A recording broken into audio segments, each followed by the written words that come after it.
here was a woman who was electrocuted without any real evidence beyond perjury against her, because of the hysteria of the time, the atmosphere of the Cold War. And as a historian, I think you can learn an awful lot by looking at an individual. This is Cold War Conversations.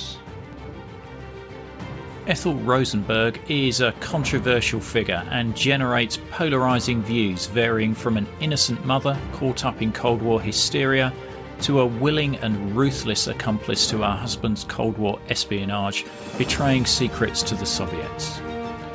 And Sebba's new book, Ethel Rosenberg, A Cold War Tragedy, also subtitled An American Tragedy in the United States, provides a more nuanced view of Ethel that is not just about innocence and guilt, but of a talented singer, a mother of 2 children betrayed by her family and the American judicial system.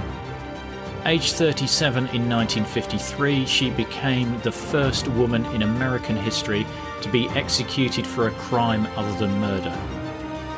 Whatever your views are about Ethel Rosenberg, this episode will detail more of who Ethel was and how the American judicial system was manipulated to ensure her conviction. If you've listened this far, I know you are enjoying the podcast, so I'm asking for a small monthly donation to support my work and allow me to continue producing the podcast. As a monthly supporter, you will get the sought-after Cold War Conversations drinks coaster as a thank you and bask in the warm glow of knowing that you are helping to preserve Cold War history. Still not sure? Here's one of our listeners explaining why they financially support the Cold War Conversations podcast. Hi, I'm Sue Norton and I live in Dublin, Ireland. I love Cold War Conversations because it offers a huge variety of recollections and analysis of the Cold War years in a conversational way. Just go to coldwarconversations.com/donate. If a financial contribution is not your cup of tea, you can still help us by leaving written reviews wherever you listen to us and sharing us on social media. It really helps us get new guests on the show. So, back to today's episode. I'm delighted to welcome Anne Sebba to our Cold War conversation. I've found so many people, and probably I was guilty of it as well all those years ago, who would say to me, oh, the Rosenbergs, as if they were one unit, the spies. And I've really tried to take apart that one unit and look at them separately. They were different people. There is no doubt that Julius was a spy ring recruiter. That means a spy. Let's not mince our words. He was sending information and gathering information. And Ethel was a devoted wife and a devoted communist. She clearly supported, encouraged and approved of what her husband was doing. But I wanted to write the story of her life and not relitigate the Rosenberg trial.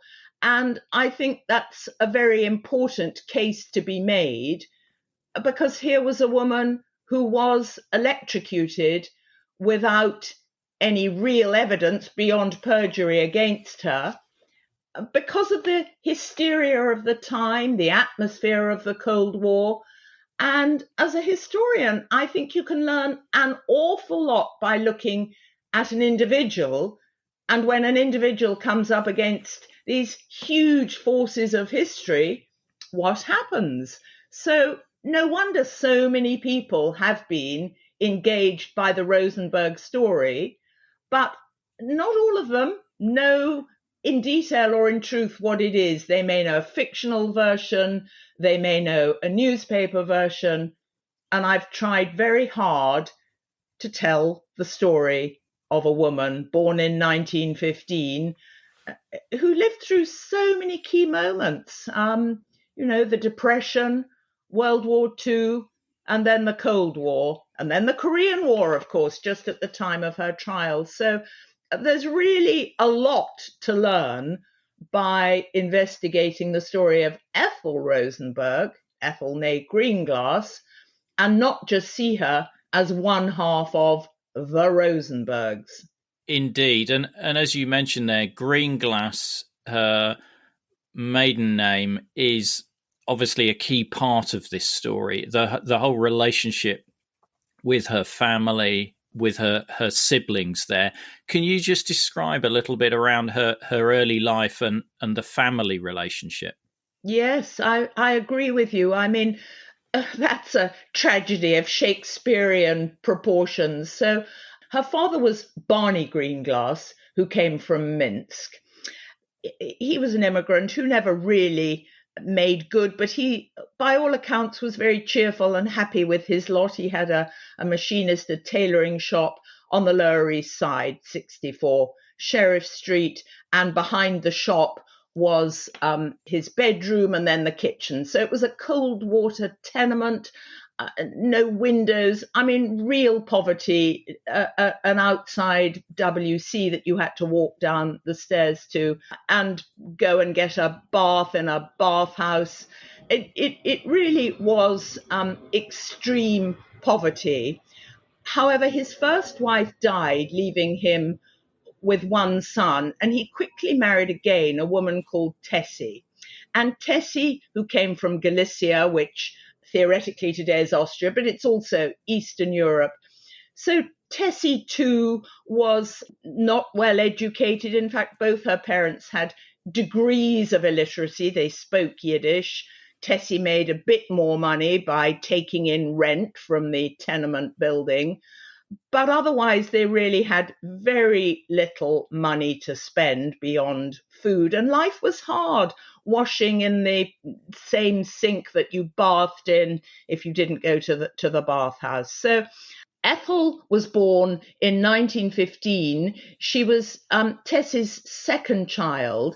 And although she wanted more children, she had miscarriages and then finally gave birth in her late 30s to a much-loved son, David. And David, or Doovie, as he became known, was absolutely adored by all the family. He was obviously a chubby-cheeked, curly-haired baby, not hugely intelligent, but Ethel adored him too and became something of a surrogate mother. And so the relationship was very close when they were children, but Tessie, the mother, idolized David. She thought that education for girls was of no importance whatever, whether she was jealous of Ethel, because Ethel was the brightest of her three children, and she simply did not believe that there was any point in educating Ethel. That was expensive. So aged 15, when Ethel graduated from high school, she had to leave and couldn't go to college. Now, college for women was a new thing, but it was perfectly within Ethel's grasp. She was well equipped. Her results were perfectly good enough, but she was compelled to leave school to take up clerical and secretarial duties in order that David could still be educated and Ethel could hand over some money to her parents. However, Ethel's real love was music and singing and acting. And this is really where I began to see what an extraordinary person Ethel was, because she was an autodidact. She was self-educated. As I say, there was no money, but she was determined to sing, and she took herself off to Carnegie Hall in the center of Manhattan for an audition to sing with the very prestigious Schola Cantorum. And the first time she didn't get in because she wasn't trained. She couldn't do sightseeing. So what did she do? It was the Depression and people were throwing furniture out onto the street to make room for more people to sleep. Ethel found a piano for almost nothing, took the piano home and taught herself to sightsing. With great guts and determination, she went back to Carnegie Hall, re-auditioned, and was accepted for this very prestigious choir. She was probably the youngest. She was still a teenager.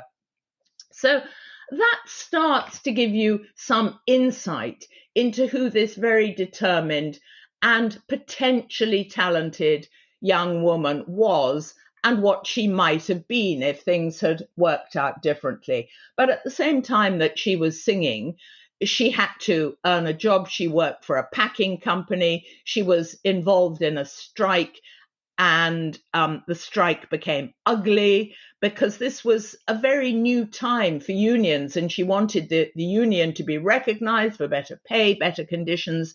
And she was one of those who lay down on the street on her raincoat to prevent lorries coming in. And of course, she was sacked and earned no money. But eventually, this newly established Labour Relations Board was convened to pronounce on the case. And Ethel was found to be justified, and she was paid her back pay. And so this was the other strand of her personality at this point. She found that actually social justice really mattered to her, and that there were things you could achieve if you were determined enough. Ethel's eyes had been opened to another world. All of these factors were playing out in the lives of Ethel Rosenberg and, of course, thousands like her. But it's Ethel we're looking at because of what happened to her. But when you look at her early life, it's so tempting to say, how might things have gone in a different direction? She meets Julius. How does she meet Julius?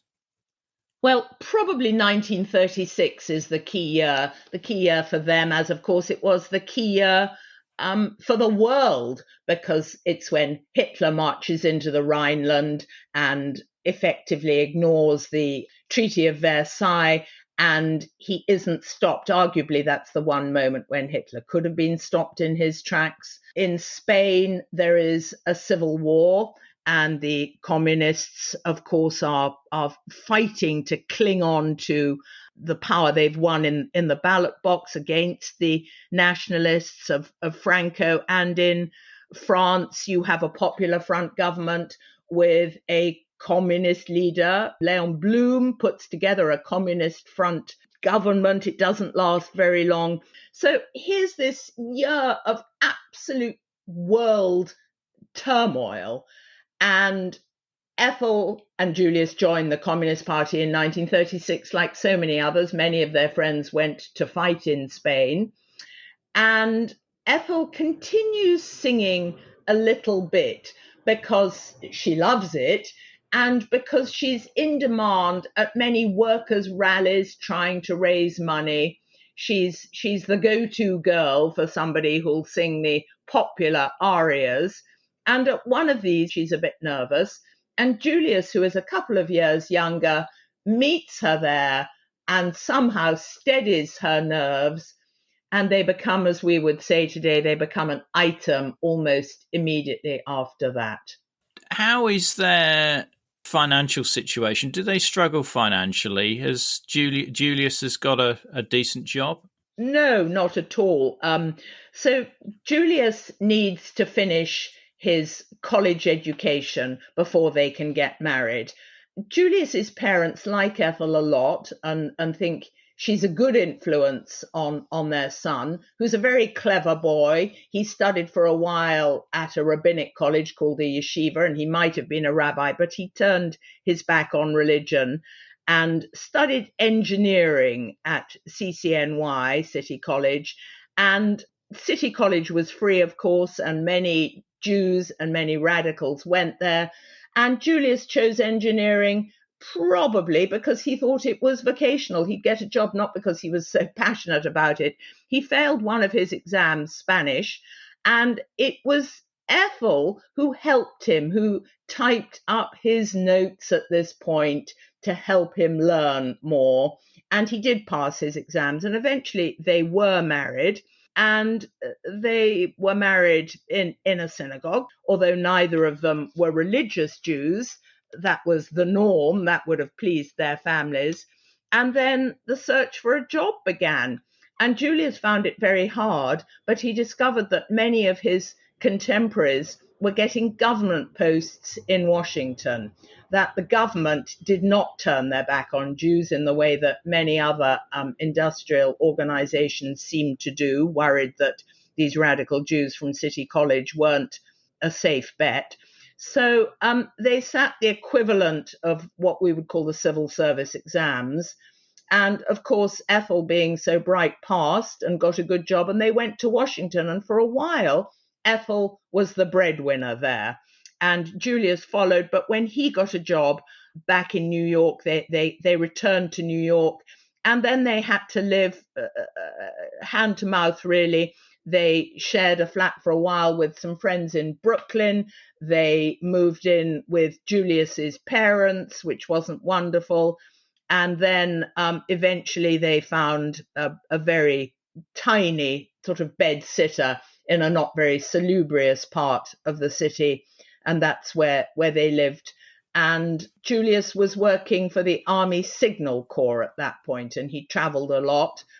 And Ethel, once war broke out in 1941, at least once America joined the war, Ethel worked for a voluntary organization, the Defense Council. So not much money is the answer to your question, but they managed. I think Julius comes to the attention of the authorities in 1941, and he's fired from one of his employers. Yes, for being a member of the Communist Party.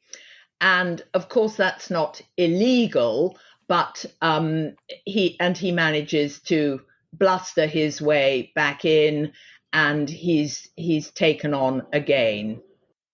At this point, Russia has come into the war as well, and there's almost like an about face in terms of its portrayal.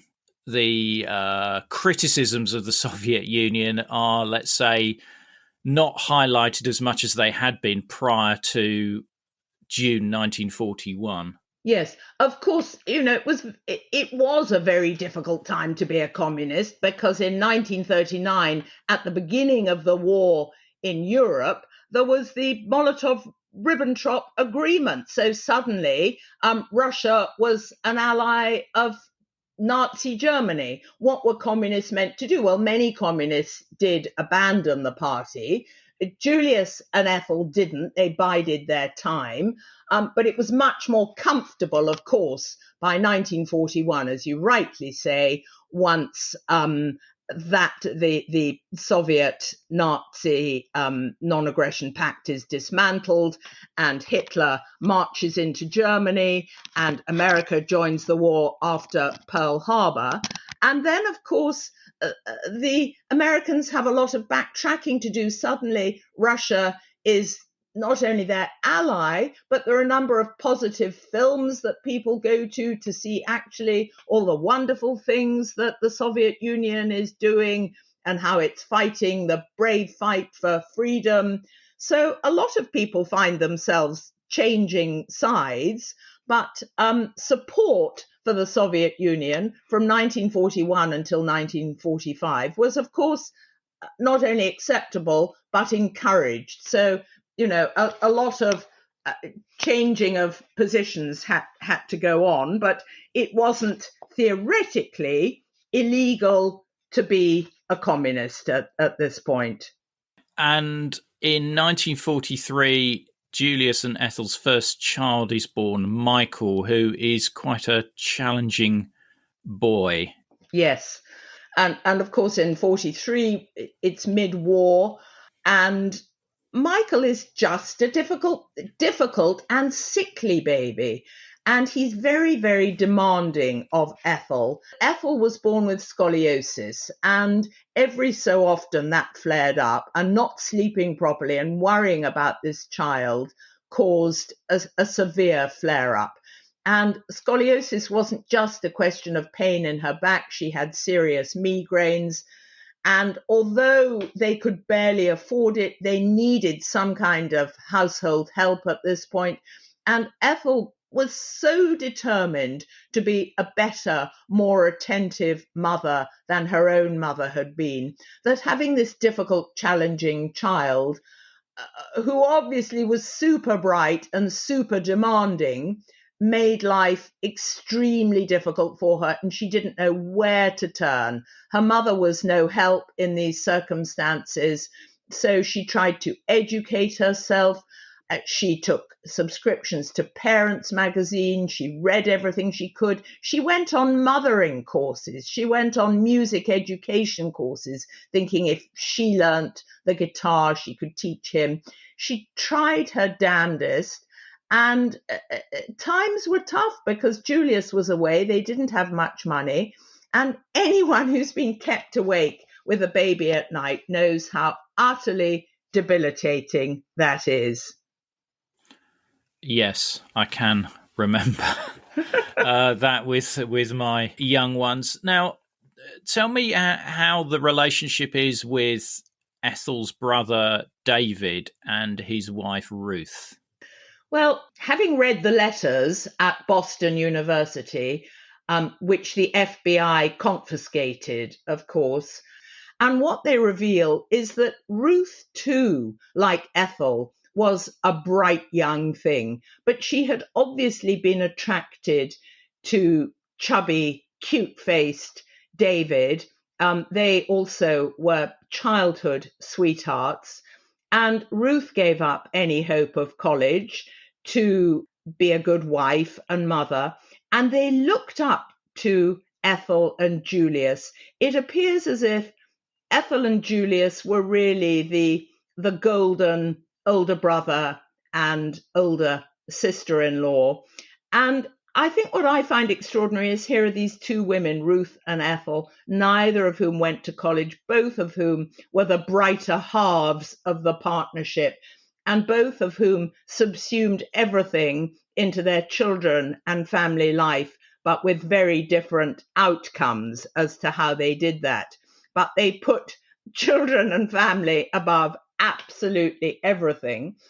And I think initially what you see in these letters is Ruth, because David was sent away to work, Ruth spent as much time as she could with Eth, as she called her, Eth and Julius, and she loved listening to records. She loved going about with them. She thought Michael was the most adorable, clever, cute baby, and they wrote loving communist letters to each other about how society will change soon and there won't be a need for money and material possessions, and won't this be a wonderful society? They were avid communists, and David would sign off with all the love that Marx can send you.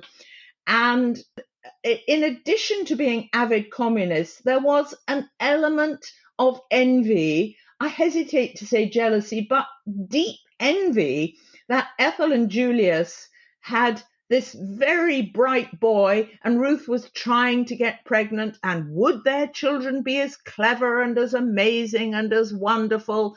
And I think Ruth was seriously concerned that maybe they wouldn't. So she's reassuring David, don't worry, our children will take after you, and won't that be amazing? It was at one level a very genuine brother-sister friendship, but at another level you see deep fear and envy that Ethel, who was a singer and who was clever, somehow had this additional level of education that had been denied Ruth, who came from an even more impoverished family and was unable to rise above her circumstances. How does Julius get involved in espionage? How does that start? Clearly, it was something that was deep in Julius's psyche, and as soon as Russia was an ally, he made himself known to various key Russians at rallies, pro-Soviet rallies. It wasn't difficult. He made it known that he knew people. I mean, they were all his friends from City College who were engineers, who many of whom were now in government positions. He had something to offer, not that he directly had much to offer, but he was able to introduce his friends who also felt very passionately that Russia as an ally, needed to be helped. So, having recruited some of his friends to supply information and documents and photocopy information, Julius, as a spy ring recruiter, was heavily overworked. And what you see from the latest information coming out of KGB files, and this Russian defector, Vasiliev, is one of these who is aware of this. Julius was actually stood down at one point because it was believed that he was taking on too much, and that these constant charges against him indicated that perhaps he was a weak link and they did not want him involved. So probably he was able to, as soon as his brother-in-law David went off to Los Alamos, he would have told somebody, his Soviet handler, that this was key information that he thought he was able to give. But then in 1945, at the critical moment, it appears that Julius was not actually working for the Soviets, but he had been very excited when he learnt that his brother-in-law David was working on the Manhattan Project, albeit in a lowly position as a machinist and not with great talent, but he thought he was offering something very important to the Russians in terms of telling them that David was at Los Alamos. Of course, the Russians already knew about the project, which they called Enormos. So it wasn't as if he was telling them something that they didn't know. And it's arguable how much Julius did from then on, because Ruth went down to Albuquerque to be close to David. They wanted to start a family, and Ruth was lonely on her own. So Ruth, at this point, with her keenness, as David's keenness to help the Russians, was probably the link for the Soviets in passing on such information as David was able to give them.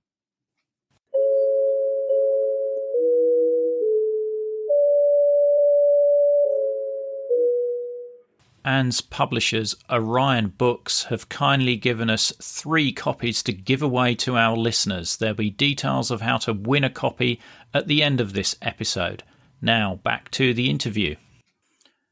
The atom bomb is revealed in August. The war ends in September 1945. But I think Julius is struggling to get work, and obviously Ethel is very focused on 2 children, because I think Robbie is born, well, he's born in 47, isn't he? Yes, and is always a much easier child, but nonetheless she now has 2. Julius, who is in New York, Manhattan, the whole time throughout this, sets up his own company, a sort of army surplus company with some repairs and machine work, and he tries to get equipment from army surplus from his contacts, but they really struggle to fulfill orders, to make enough money. So again, very, very little spare cash. And after the war, David comes to work for them for a short time, and that's not successful because they don't get on, and Julius accuses David of being lazy, of not turning up, and David is not earning enough.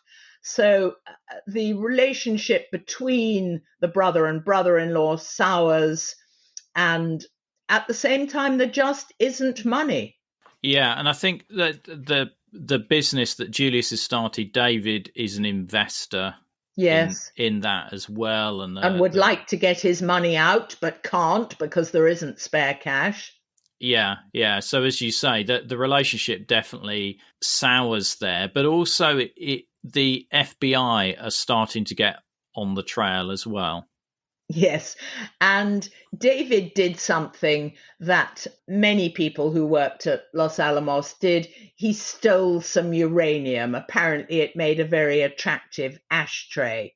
And he thinks at first they're just coming to visit him for his uranium. So he wraps it in a sock and throws it in the river. But of course, it was more than that, because the chain of events that leads to his arrest is the East German scientist Klaus Fuchs, who's working in London, and the trail starts with Klaus Fuchs, who admits his guilt, and he confesses and he names names.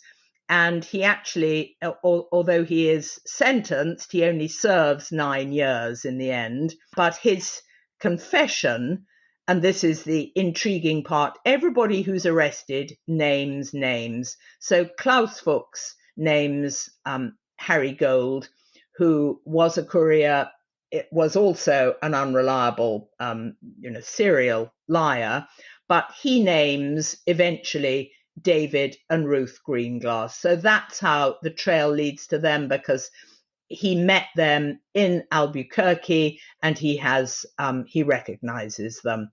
So as soon as they're arrested, they name Julius and Ethel and try to say that Ethel and Julius were responsible not only for recruiting them, but played a much greater role than clearly they did. So eventually, Julius and Ethel are arrested, even though there is never evidence against Ethel. She's arrested slightly later, and it's always quite clear that the evidence against Ethel was weak, so they invented it. They used her as a lever because they couldn't believe that, since everyone else who was arrested had always talked and named names, Julius, who after all was a aspiring recruiter, was bound to name names. So some of his spy ring fled and got away in time. But Julius and Ethel decided that actually the buck stops here. They were going to protest their innocence. And they never named names, but it went from bad to worse because, of course, once they realized that they didn't have enough evidence against Ethel, they persuaded David and Ruth to perjure themselves and to invent evidence. And there was then a chain of invented evidence that was produced at their trial in order to try and persuade them to talk. Yeah, and this is the key part here, because J. Edgar Hoover, who's the head of the FBI, suggests taking up proceedings against Ethel to try and get Julius to talk. And as you say, what happens is the FBI coach David and Ruth Greenglass in various pieces of incriminating made-up evidence in the court case. And it's clear that there isn't strong evidence against Ethel, although being the wife of Julius, she must have known that the espionage was going on. You can't imagine that being completely compartmentalized. No, and I really don't pretend to. My main point is that I'm writing the story of Ethel. I'm not relitigating the Rosenberg trial. And I've accepted, that she knew and understood and encouraged Julius, who was the man she loved. But I think we must talk about the trial in detail, because it was a travesty of justice. But, in America, people aren't or shouldn't be criminalized for their thoughts or even their knowledge. It's only their actions. So, yes, Ethel knew, but that's not illegal. So the charge was conspiracy to commit espionage. Now, conspiracy is really easy to prove, because actually all you have to prove is that they talk to each other. So, of course, they talk to each other about this. We don't know their pillow talk, So I don't know the extent to which Ethel knew absolutely everything, but it's undeniable she was aware of what her husband was doing. However, they were not charged with treason because Russia was an ally at the time and because the rules in a treason trial are much tougher. You have to produce two pieces of evidence, and it's really a completely different trial. But the judge repeatedly introduced the word, and the prosecution introduced the idea that they were treasonable, that they were betraying their country. And the prosecution kept using the word treason so that the jury believed they were trying these people for treason. And that, of course, was extremely damaging. The other point is that many of the exhibits introduced into this 18-day trial were really stage props, because, of course, any information that it was alleged had been sent to the Soviet Union no longer existed. So the prosecution invented a Jello box, which was cut in a particular way, which it said was a recognition signal. Now, if that had been used, it was probably used by Ruth in Albuquerque. It wasn't necessarily invented by Julius, let alone Ethel, in their flat in New York. Things like that are, and the lens mold sketch that David was apparently alleged to have produced for Julius, he might have produced some kind of elementary lens mold sketch in early 1945 and given it to Harry Gold. But the idea that David, who flunked all his exams, could in 1951 produce this very sophisticated version of a lens mold, unless he had been coached, was ridiculous. But the real evidence at the trial that caught Ethel, because they needed to prove an action, was that she had typed up his notes. Now, this has been shown subsequently to be perjury because David never mentioned it in his grand jury testimony. The grand jury is before the trial, where in fact David said, oh, leave my sister out of it. Honestly, it's not just because she's my sister. She had nothing to do with it. She didn't do anything. And then suddenly Ruth invented this story that she remembered Ethel bringing out the typewriter that I mentioned earlier, where she had learnt to be a secretary and had helped Julius pass his exams, now was used against her. Apparently, she typed up these notes that were sent to the Soviets. But this was dramatic perjury, which when David was released, was shown to be part of his plea bargain. If Ruth, who was clearly involved in espionage in Albuquerque and passing on information, but she was never charged, never indicted, never faced a jury, and she was able to stay at home looking after the children, and David had a much lesser sentence.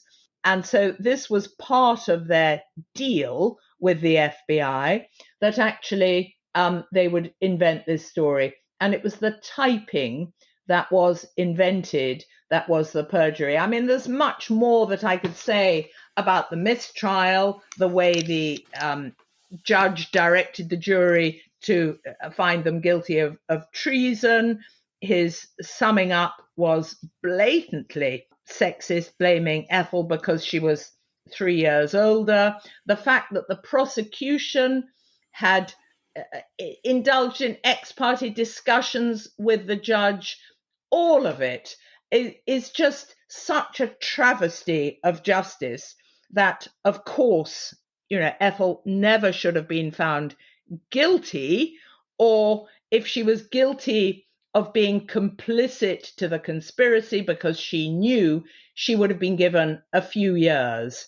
But to accuse her of being criminally complicit to espionage is far from the truth. It is obvious from the evidence and certainly the later transcripts that appear after, well after the trial, that the green glasses are equally complicit in this conspiracy and should have been prosecuted as well. And as you say, there's the plea bargaining there. But I think one of the real tragedies is how the Greenglass family sort of close in on themselves and leave Ethel to be killed. Essentially. Yeah. Precisely. And David showed no remorse at all when he emerged from prison and did an interview. He said, well, I sleep with my wife, not my sister. And she was the mother of my children. I sleep very easy at night. They believed Ethel was stupid not to name names, but she wasn't going to put other people through what they were being put through. And she very genuinely believed that she was not involved in espionage and couldn't bring herself to admit to doing something that she hadn't done. I mean, I go back to my other point. It's not illegal for people to have ideas, to think, or to have knowledge. And Ethel knew that that was not illegal. Once you start prosecuting people for their thoughts, there's really no end to where it could go. And so Ethel probably was ill-advised to take the Fifth Amendment repeatedly because she felt she was on trial for being a communist, and to an extent she was. So she denied any knowledge of the Communist Party. Clearly, we can see today she'd have been much better advised to be upfront. Yes, I believe in communism. Yes, I have been a member of the Communist Party, because she probably wasn't formally a member anymore. Instead of taking the Fifth Amendment constantly, because it was believed that she was shifty, that she was not telling the truth. Yeah, and I think that this is one of the other interesting things I found in the book is the relative weakness of her legal team. Yes, of course, but that's not surprising. Nobody would take on the case. Everybody ran scared. So I think Manny Block was really a bit of a hero even to take it on, because nobody else would. Yeah, I found it a really interesting contrast versus the Rudolph Abel case, where obviously listeners will be familiar with the Bridge of Spies movie, where that spy was offered top-notch legal defense. And although the lawyer didn't want to take it, he did end up taking it. And with the Rosenbergs, it was, it was just contrived to get this prosecution. I mean, Yes. As you said, the judge was leading the jury. The prosecution weren't sharing some evidence that or some information that they discovered with the defense. But at that time, within law, I don't think they had to.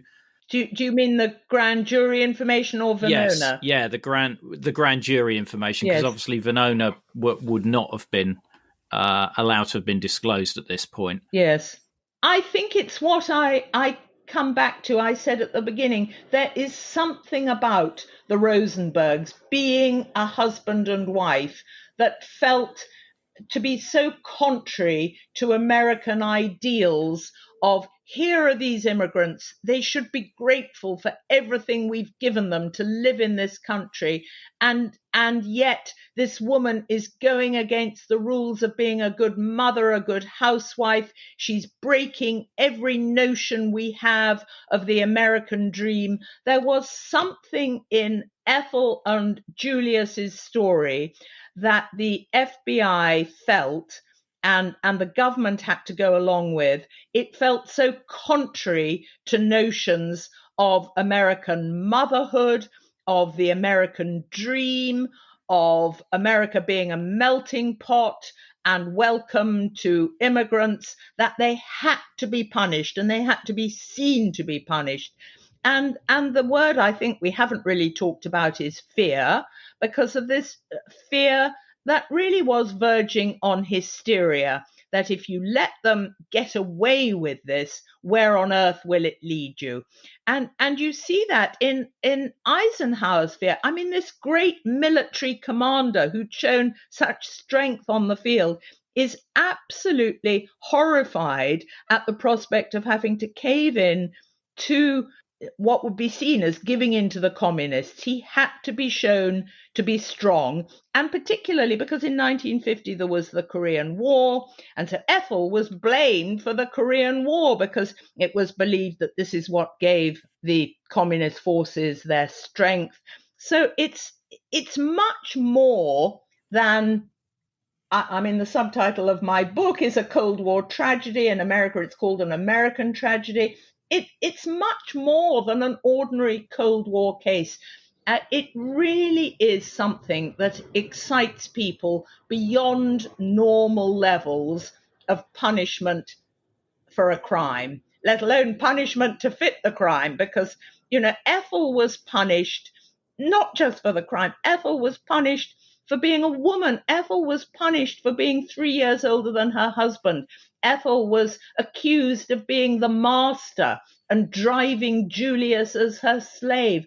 I mean, there were extraordinary notions of pop psychology about her. And that's why she's become such an icon. That's why you still read about her in novels constantly, and plays and paintings and books. People cannot quite understand why this ordinary housewife who wanted to be a singer and a dancer, and who supported her husband. After all, that was what 1950s housewives were meant to do. She loved her husband, but she detested the slipperiness, the deceitfulness of the Greenglass family into which she was born. And that's really what drove her at the end. This notion that a family could betray each other and do so through lying and perjury, even though it resulted in death, is really a staggering determination to live 3 years in isolation in prison. And that links it to Ethel's determination right at the beginning.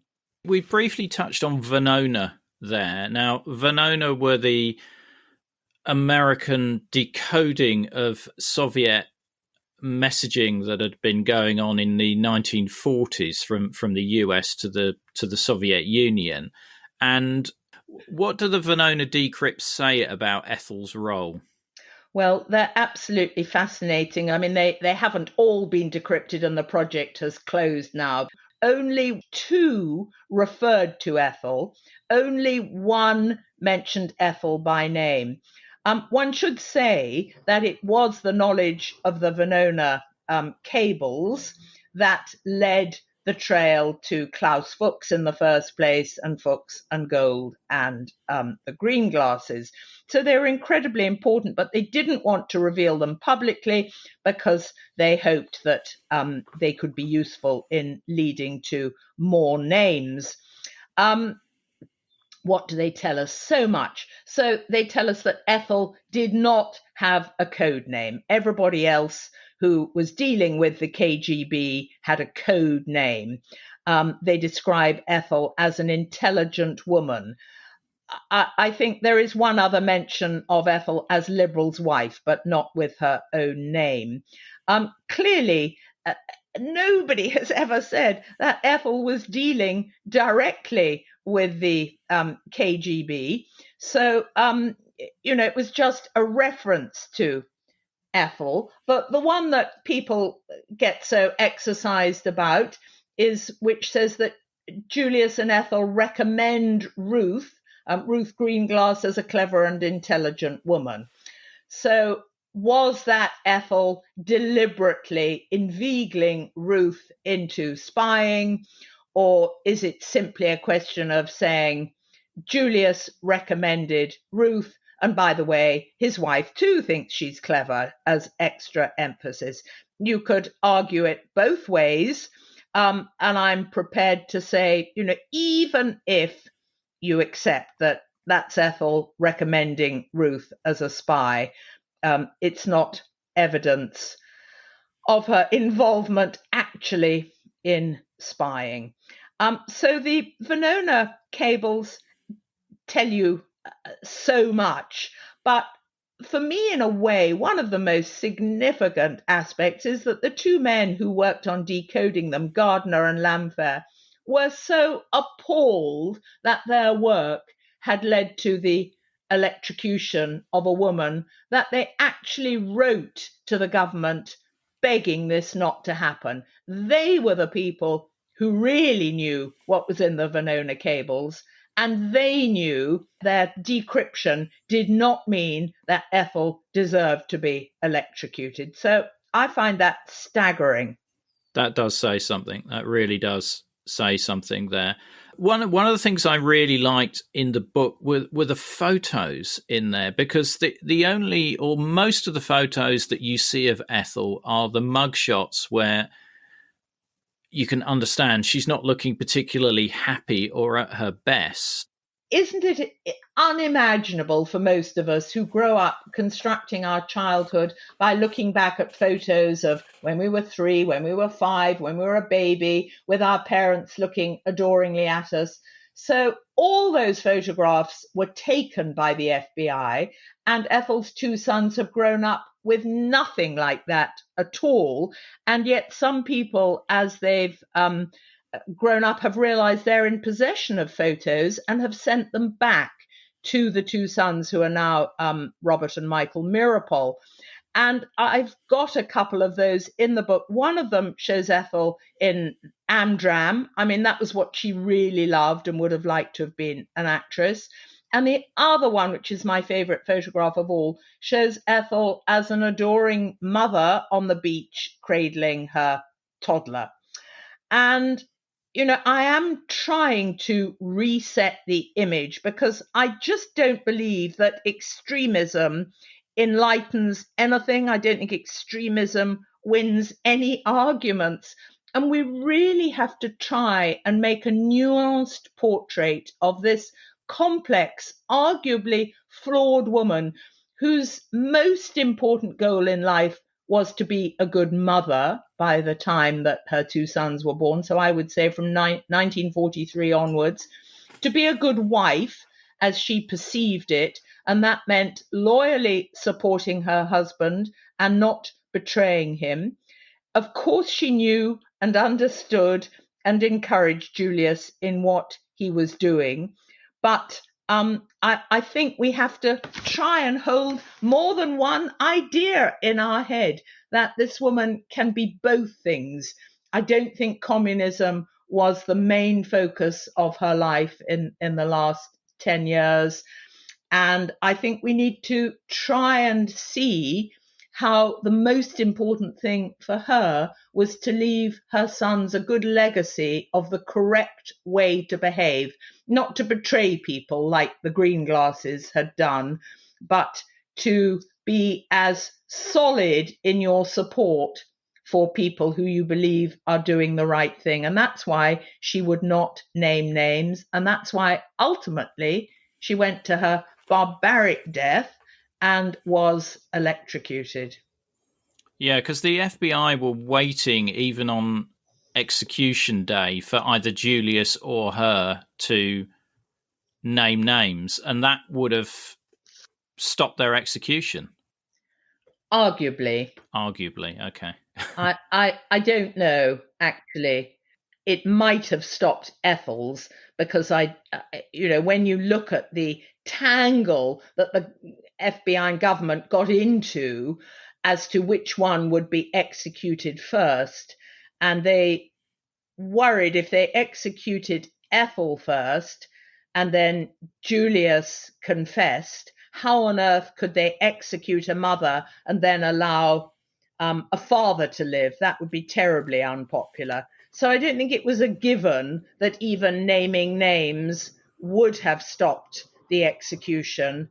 But you're right, it might have done.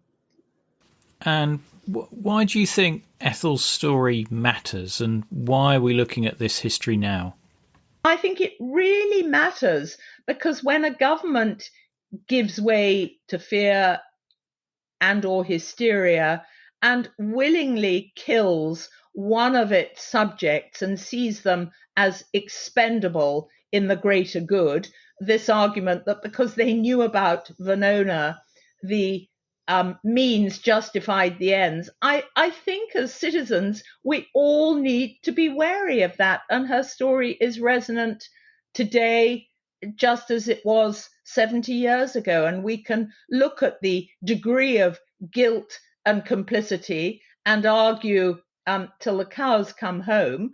But I nonetheless still think it's really important and resonant to look at how dangerous that is when a government caves in to fear and allows one of its subjects to be killed on the basis of evidence that it knows is manufactured. So, I mean, my plea is please read my book and make up your own minds. And I would echo that. The book is called Ethel Rosenberg, A Cold War Tragedy. In the US, it's Ethel Rosenberg, An American Tragedy. And there's a lot more in the book that we haven't covered in this interview. So if you're interested in the case and you want to hear another side to the Rosenberg story, and particularly Ethel's story, I would recommend that you read this book. And publishers Orion Books have kindly let us have 3 copies of Ethel Rosenberg to give away. If you want to learn more, go to the episode notes at coldwarconversations.com/episode 184. Now, you wouldn't be listening to this podcast without the generous support of our patrons. However, I want to especially thank our Politburo level members who are contributing a generous $30 a month to keep us on the air. They are Tony Sowards, Sam Hardwick, Nicholas Butter, Jeffrey Jones, Matthew Comstock, Mark Labance, Frederick Esposito, Darren Hughes, Jim Black, Ryan Vlaming, Stephen Kovalich, and Peter Ryan. Don't forget, if you like one of those Cold War Conversations coasters and help support the show, then head over to coldwarconversations.com/donate. If you can't wait for the next episode, please visit our Facebook discussion group where listeners just like you continue the Cold War conversation. Just search for Cold War Conversations in Facebook. Thank you very much for listening. It is really appreciated. Goodbye.